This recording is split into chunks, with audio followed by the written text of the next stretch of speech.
નમસ્કાર મિત્રો, સ્વાગત છે તમારું આપ સૌની સૈયારી ચેનલ ગુજરાતી સાહિત્ય વિથ નિકુંજ યુટ્યુબ ચેનલમાં હું નિકુંજ પરમાર આપ સૌનું તહેદિલ સ્વાગત કરું છું। તો મિત્રો, આજના વિડીયોમાં આપણે વાત કરવાના જ છે 31 જુલાઈ સુધીમાં આ કામ ફરજિયાત કરી દેજો મિત્રો।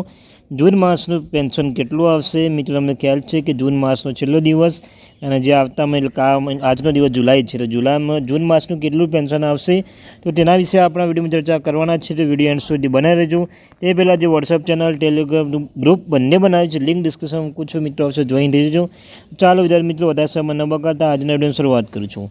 તો મિત્રો, આપણે પહેલાં વાત કરી લે કેટલું પેન્શન આવશે। તો તમને ખ્યાલ છે કે મિત્રો તેમ જૂન માસનું જે પેન્શન, જૂન માસનું જે છેલ્લા દિવસનું પેન્શન જુલાઈમાં આજને પહેલા દિવસમાં આવશે।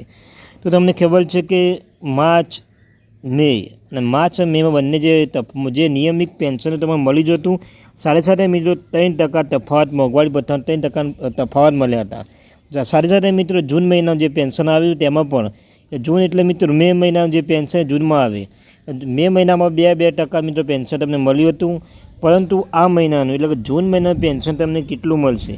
તો જૂન મહિનાનું પેન્શન તમને જે નિયમિત પેન્શન આવે છે, તમને ખબર છે તે મોંઘવારી ભથ્થું એ ન પણ નિયમિત જે પેન્શન આવે છે તે પેન્શન તમને આ મહિનામાં એટલે કે આજે તમને મળ્યું હશે। તો મિત્રો, આ જે જૂન મહિનાનું પેન્શન નિયમિત જે પેન્શન આવે તે તમને મળ્યું હશે।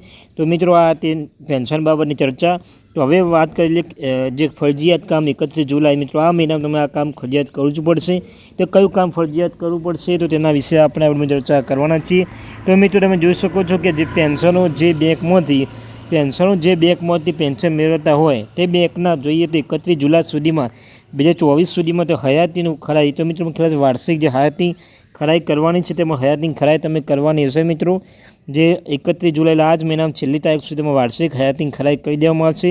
તમારે બેંકમાં જવાનું છે, બેંકમાં ન જઈ શકો તો મિત્રો તમારા બેંક જે ખાતામાં જે ખાતું હોય તે બેંક મેનેજર જઈને તમે ચર્ચા કરશો તો બેંક મેનેજર તમારા જોડે આવીને ડિજિટલ રૂપે તમારું બેંક વાર્ષિક હયાતી ખરાઈ કરી શકે છે। સાથે બીજો એ પણ ઓપ્શન છે મિત્રો, તમારે જે પોસ્ટ ઓફિસમાં તમે હોય તો પોસ્ટ ઓફિસના દ્વારા પણ તમે વાર્ષિક હયાતીની ખરાઈ કરી શકો છો। અને ત્રીજો ઓપ્શન છે તમારા જોડે મિત્રો જીવન નિર્માણ જે એપ્લિકેશન જે વેબસાઇટ છે, તમે ત્યાં પર જઈને પોતાનું વાર્ષિક હયાતી કરાવી શકો છો।